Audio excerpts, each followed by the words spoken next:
All right, welcome back to Poor Decisions, and I'm so excited about the interview that we have today. We have Dave Petti here with Turf Pride, and this is an actual empire here. I can't wait to show you guys all around. It is absolutely amazing what Dave has done.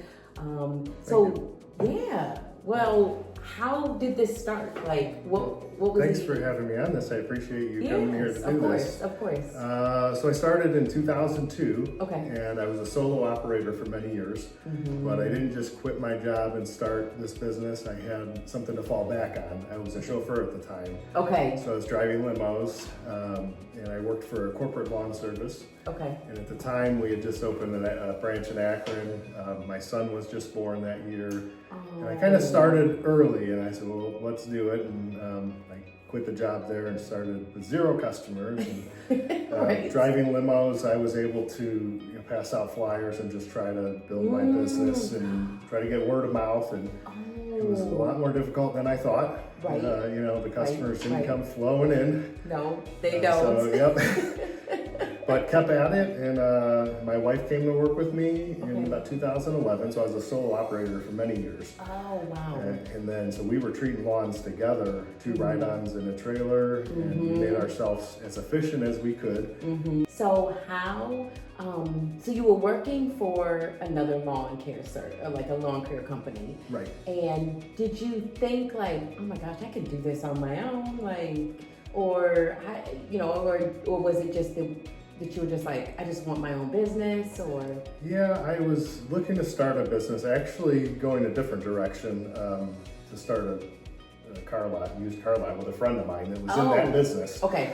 However, talking to my brother, who's one of my first and still a mentor of mine, because he's always owned a business, and he kind of encouraged me to go the lawn care route, because I loved the business, I loved the industry. Okay. I just noticed that the customer service lacked, so I wanted to start a business to focus on that, taking care of customers. Oh, that's interesting. Okay, so you took the advice, and then you were like, all right, I'm going to switch from the car lot to doing the lawn care, and you saw a need in the industry too. Yeah, it definitely had, I guess, a bad reputation at the time of, you hear a lot of bad things from customers. There were a lot of service calls and unhappy customers as well. What were they, what do you find, or did you find that customers were mainly unhappy about? Just the technicians going fast, not treating areas, not taking the time to get the results. Okay. Not taking the time to talk to the customer and educate them. Our focus has always been to work with our customers and keep them for life. Yes. I love that. It's always easier to retain that customer than to have to put on a new one. Yes. Oh my gosh. That's wonderful. Okay. So I'm sure that your company now focuses on customer service and retaining these clients for life and all. Yeah, 100%. Yep. How do you instill that in your employees? Because obviously, if top down, they're watching and listening to you and they're implementing it. Have you found specific things you do to help them? So our training program is very detailed and how we want things done. We have all of our technicians get licensed. So with some other companies, they can work under their license. So it adds more knowledge and expertise. And then these core values that we have on the wall. Yes. Everybody that we hire has these core values. They care, they serve others, they do the right thing, they do their best. They take pride in their work. Yes. And we're serving the customer, yes, but we serve each other too. We're always helping. I got a line of trucks to come back at the same time. They're helping each other load. So I could just see that in our culture that we serve each other, and they serve the customer really well as also. So, I love this. Yeah, I got that is awesome. The first 3 I got from Lou Holtz, who's a famed football coach. Okay. Was do your best, do the right thing, and care. And it's pretty simple elementary stuff, but it definitely tells you if you have the right person that does those things. Exactly. Yeah, exactly. And and then it comes across in the way that they perform, when they're doing people's lawns and all. Right. Driving limos, when I was, like I told you, when I started my company, so I didn't just dive into this and take a huge risk. So I had that to fall back on. I saw firsthand that limo company had 40 part-time guys that he could trust to put in a limo, and they would provide exceptional customer service to that client, Yep. So, because you always hear the horror stories, and I heard a lot of it when I was solo, you don't want employees, this and that. Yeah. But then I saw through that limo company that you can. You definitely have to make sure you hire for character and attitude, and have a good training process to make them the right fit. Right. Yeah.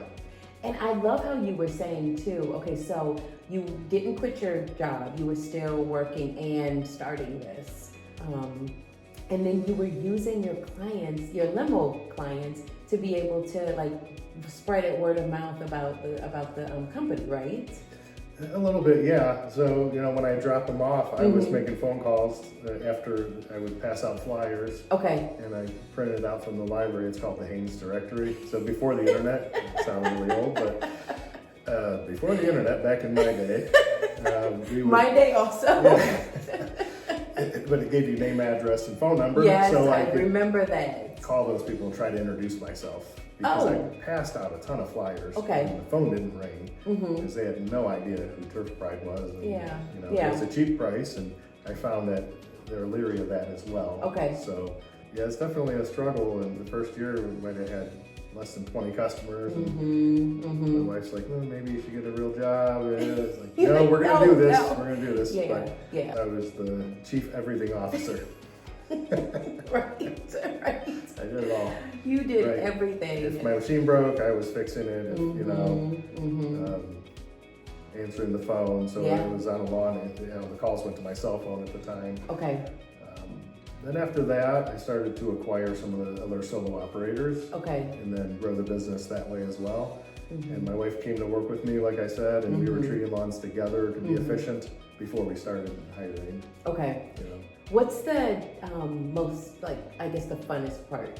The thing that you're like, I enjoy doing this the most about running Turf Pride? That's a really good question. We do round parties after each round, so we do get-togethers. We have an annual cornhole event. Nice. So that's a lot of fun to see everybody interacting together. Yeah. And just seeing that we've created a good culture. I always say, just because we have parties and play ping pong doesn't make a good culture. Yes, it's camaraderie and all that, but when they come together, you notice that it is a good culture because they don't want to leave here. And sometimes after work, they hang out here. Nice. That's a good time. Yeah. They're like, no, we want to stay. But that's good because it's a place they like to be, and they have friends here. Yeah. I know it sounds cliche, but it's like a family kind of. Well, yeah. I mean, literally in some respects too, because of so many employees being like actual family members, but then, actually it is a family setting, the way that you guys interact. Right. Yeah, I feel that way. Yeah. When you were first starting, were there any legal aspects that you were like, either you learned or that you utilized to make sure that you were protected? So early on, I had a customer that I picked up in the fall. This was like the first year I was in business. And I did one application for him. And a week later, he called yelling, killed all of my Pachysandra. Right? And when you say application, what do you mean? Doing fertilizer and spraying the lawn for weeds. Okay. So he assumed that I sprayed weed control on his ground cover, his Pachysandra, because it was browning around the edges. Okay. So I went out there to take a look at it, and I told him it doesn't look like weed control damage. They would kind of curl and cup, you could tell a difference. Okay. And then it was away from the lawn. So anyhow, just first year in business, I wanted to keep him happy. I said, well, I'll replace this. I'll buy a few flats of Pachysandra, and I replaced it for him just to keep him happy and all that. Yeah. To keep a customer, I want to keep him. Yep. So I came back in the spring, the following year, and I did an application. And he came yelling at me again, you got to replace all down the side. And this is not even anywhere I went. So I explained to him that I didn't go over to this area. Yeah. There was a dead tree when I started, and I actually talked to his wife about that. He said, this all needs new landscaping, you need to replace all this. So I took pictures of it, and I took a soil sample and a sample of the plant. And I sent it to OSU. They have a plant diagnostic clinic, and they were doing the research on it. And meanwhile, I'm getting nasty letters from his attorney saying this all better be replaced before he gets back from vacation or whatever. He got an attorney involved. Yes, yeah, like right away. I think maybe it was a friend of his or something, you know. So anyhow, I got that letter back from OSU, and it says it has a leaf blight, and that's what's causing it to brown out near the edges. Okay, is that like a disease? Yeah, it's a fungal disease. Okay. And I sent him that letter along with another letter stating that we're not going to be doing business together due to our conflict, and then never heard of him since. Oh man. So, now, did you get an attorney involved at all? I did not. Okay. Yeah. I think my brother gave me some advice on it since he's dealt with a lot of that at the time. So me being new to the business and trying to grow a business, it was a curveball thrown at me right away. But it taught me a lot. Yes. It said, okay, taught me a lot about people, and I need to be careful and document things that I see.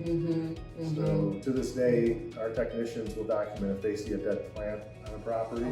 There's a condition code they can put in, on their notes. It'll go to the customer. If they have tire tracks in the lawn or something from a mower, we just don't want to be blamed for things that aren't our fault. So we try to document those things. Herbicide damage is a big one. A lot of customers will spray Roundup, and maybe their landscaper will, and it'll leach out into the grass and kill it. And then the timing might be right where we do a treatment, and then they start seeing that browning. So we like to document that when we see it, as soon as we see it. You have herbicide damage from somebody. Right, not from us. It's just trying to cover our butt, really. Right. But then again, things have happened where we broke a spray tip and it leaks out on the lawn and kills the spot. So we want to fix it, But we have to be detectives to figure out what's going on in that lawn, so we can make it right. If it was our fault, or if it's something they did, we're trying to let them know. Right. No, I mean, and those are good learning lessons. Obviously, as business owners, we continue to learn things all the time. But I will say that is the documentation, like as an attorney, I am constantly telling clients, business owners, document everything, because that's your, ammunition. If anything were to go wrong, we hope that nothing does. But, and then what you did was, in terms of reaching out to, Kent State about OSU, sorry, about the, to have them test. I mean, that's, evidence to show and say, hey, this was not our fault. And obviously it worked too, because the attorney didn't keep responding to you. So, and as an attorney, I'm like, I would have wanted to get a, analysis of the sample too, to see, to give us some answers. So that was like great thinking. I mean, my God.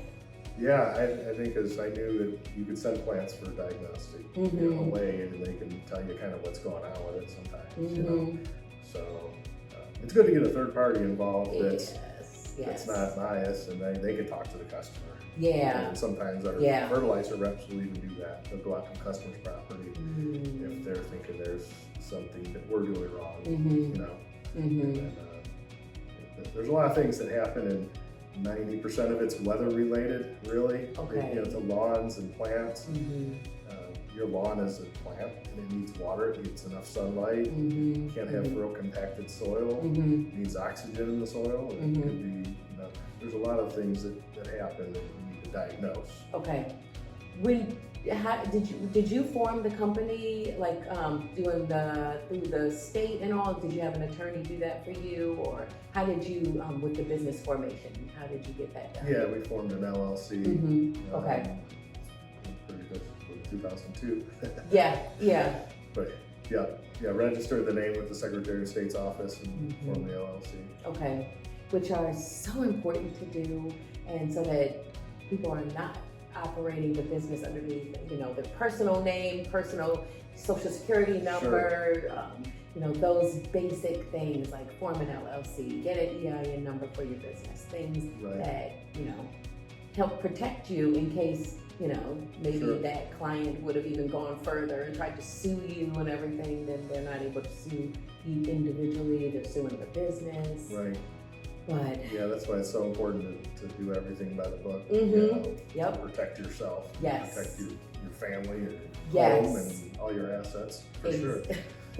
Right. Yeah. Because you're building this, for an investment in your future and in your family and everything. You don't want to have to be personally attacked, just in case. And then you want the business to be thriving also.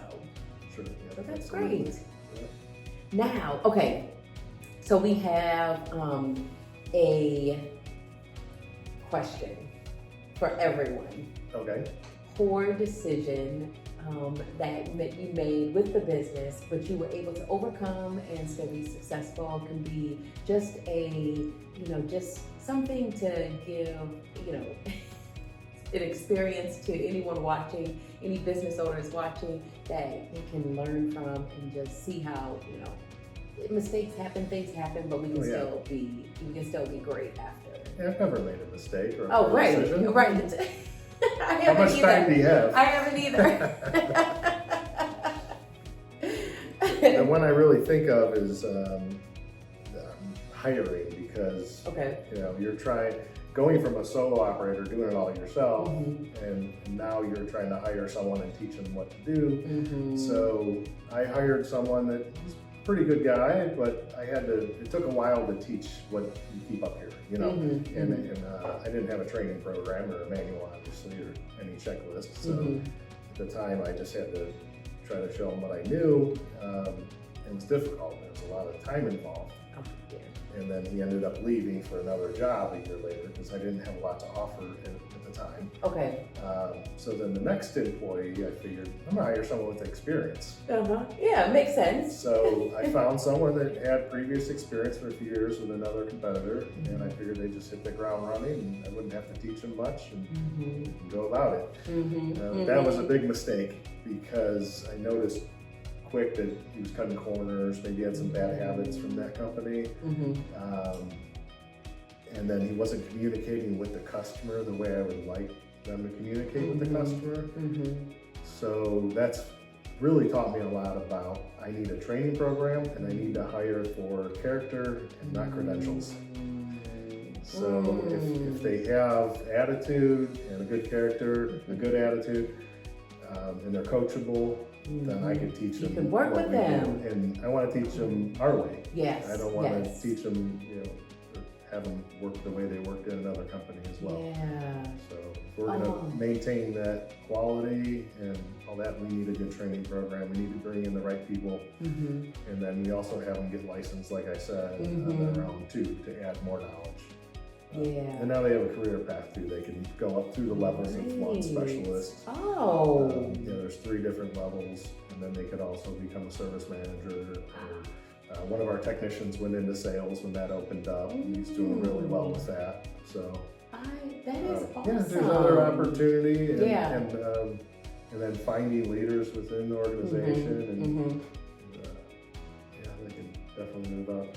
And that's motivating too, for them to know, okay, it's not just this position that, I'm gonna have potentially my whole career. Like, I can move up and move around in the company and maybe do something different, but stay with the company and, expand their horizons and it's cool to be like, oh, I'm knowledgeable about sales, I'm knowledgeable about, what the services we're providing to clients and everything. So anybody starting a business or, early on, if you're having a lot of headaches, that's a good thing, because you're getting those out of the way. Any problem has a solution, but if you don't get the problem right away, you're not going to think of a solution or make a solution.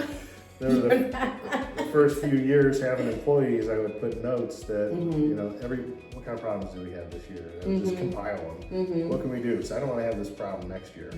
Yes. I want to fix this. Yes. Good, because you'll pull your hair out. Look at me. Right. You'll lose your hair. It's so true because, there's always something that's going to come up. But the fact that you're being solution focused, and I love what you're saying about, I don't want this problem again. There'll be new problems, but if we learn from this, we can correct it, and then we don't have to deal with this again because we've already encountered it. Yeah. But those lessons will keep coming back if we don't learn from them and make changes. Sure, absolutely, yeah.